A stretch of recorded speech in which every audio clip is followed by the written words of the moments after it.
ரொம்ப பெரிய பெரிய டிஷ்ஷெல்லாம் அசால்ட்டாக பண்ணினேன். இந்த ஆலு பரோட்டாவுக்கு நான் பட்ட பாடு இருக்கே, ஐயோ!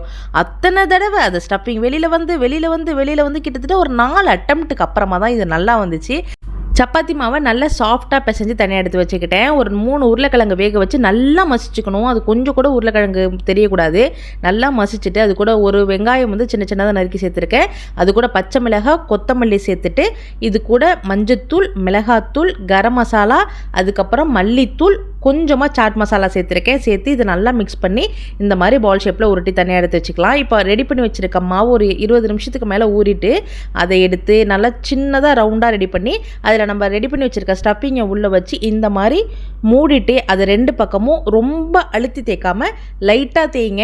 ஏன்னா எனக்கு 3 தடவை பிதிக்கிட்டு ஸ்டஃபிங்கெல்லாம் வெளில வந்துருச்சு. அப்புறம் ஒரு வழியாக போட்டு எடுத்துகிட்டு கொஞ்சம் நிறையா நெய் இல்லை எண்ணெய் சேர்த்து நல்லா 2 பக்கமும் போட்டு எடுத்திங்கன்னா சூப்பராக ரெடி ஆகிடும். இதுக்கு சைடிஷ் வெறும் தயிர், ஊறுகாய் மட்டுமே வச்சு சாப்பிட்லாம்.